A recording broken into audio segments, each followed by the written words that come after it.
Dobrý deň, vítam vás na stránkach fblunch.com.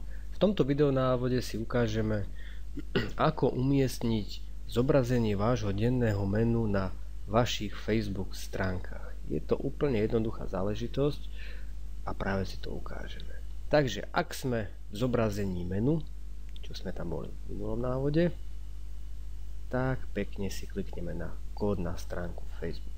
Označíme si tento kód, skopírujeme ho, prejdeme na Facebook stránku, do vyhľadávača si zadáme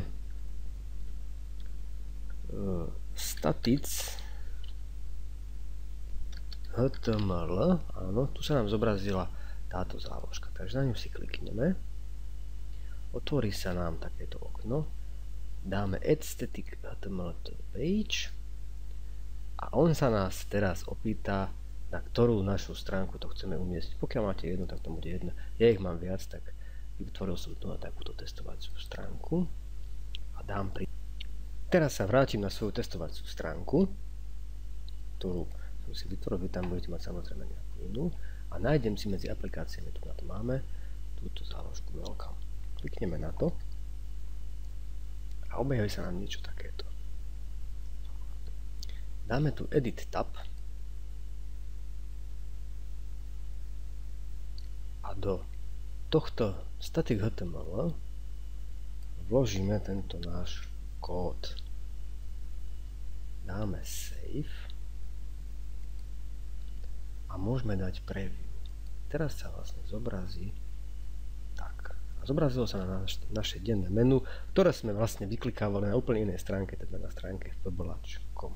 Ak to máme urobené, dáme Done Editing a presunieme sa opäť na našu testovaciu stránku, prehľadáte kliknutím šípkou späť, sme na našej stránke a ako môžeme vidieť, táto záložka Welcome sa nám zobrazilo pekne toto denné menu naše.